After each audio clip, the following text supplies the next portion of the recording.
Now, we've been warning since the 2016 EU referendum, and even in 2020 when we actually left the EU, 2021, a transition period, that the Ramonas and the EU federalists are not going to give up their fight. They are going to do anything that they could do to get us to rejoin the European Union. And now Keir Starmer, potentially becoming the next Prime Minister, is making it even closer. So this story is about what we are now hearing from the European Union, and the briefings that they are sending out to the press and media. It's quite clear what they're actually up to. So Keir Starmer started his pitch recently. I mean, he's been flip-flopping on this issue for the past few years anyway. First, he wanted to rejoin the EU, then, have the second referendum, and then said, okay, Brexit is accepted, and then said we should renegotiate, we should join single market, completely change it on a daily basis. His current position is to renegotiate the trade deal now, and to get us closer to the single market and customs union. The European Union have sent a strong message. Initially, people thought, well, this is exciting. The EU have rejected Keir Starmer's offer, but they have a counter offer. Now, the counter offer is, exactly what it is. So first things first, Mahyar from the European Union came and said, well, we have received quite a lot of questions, and I've seen that there is increased interest in the TCA review. As far as our calendar goes, I think that's, it's more for 2026. So any sort of renegotiations, things like that, we're not going to do it anytime soon.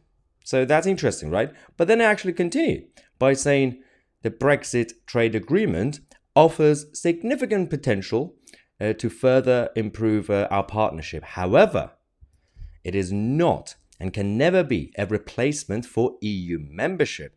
Trade can no longer be as frictionless and dynamic as it was before, when the UK was part of the EU's internal market. That inevitably means additional costs for businesses on both sides. So obviously, it also has an effect on the European Union. We know that because they send a lot of their stuff into the UK.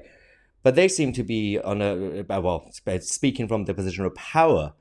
And our politicians, even those who try to deliver Brexit, they've been negotiating from the position of weakness. And that's why they have the upper hand.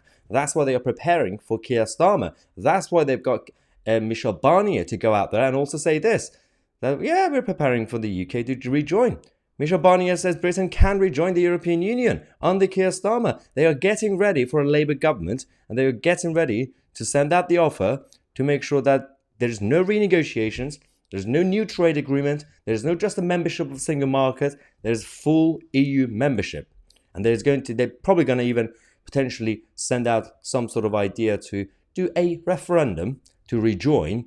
And of course, over the last few years, with the propaganda that the mainstream media and the Labour Party and all these guys have been sending out, spreading it around the country like a virus, or the younger generation, the liberal wokies, they're going to get them all to come out to vote to reverse the result.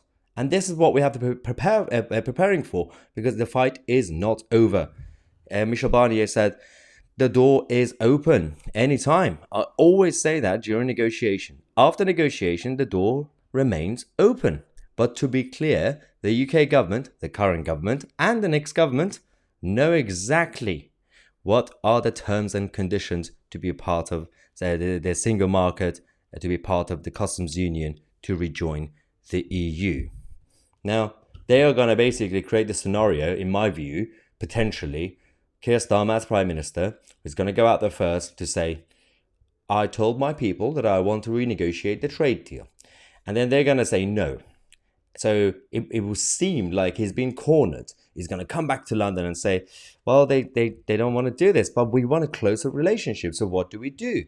Then he's probably going to use other people as scapegoats from the Labour Party or Labour government to go out there and say, okay, so these guys have been going out there to find a new approach. And they might even rename our membership. They might even call it something else. So a close partnership, for example, agreement. And but we will be inside the single market and the customs union. Their fight is not over, ladies and gentlemen. They are going to be doing whatever they can to rejoin the EU. We've seen over the last few months how they're sending out all these surveys and the opinion polls that they are conducting, getting the young people to answer these questions, saying, look, The younger generation want to rejoin the EU. So they're preparing, they're planting the seed in our head as a country to get ready for the reversal of the same Brexit that hasn't even been implemented properly with this government. So they're going to basically use that. I mean, considering the civil service and all the others in the establishment made it so difficult to implement Brexit fully, now they could actually use that as an example and say, see, Brexit is not working. Even though they're the ones who basically stopped it from being implemented properly. So they could say, well, it's not working, it's very complicated, let's just fix this problem by rejoining the EU.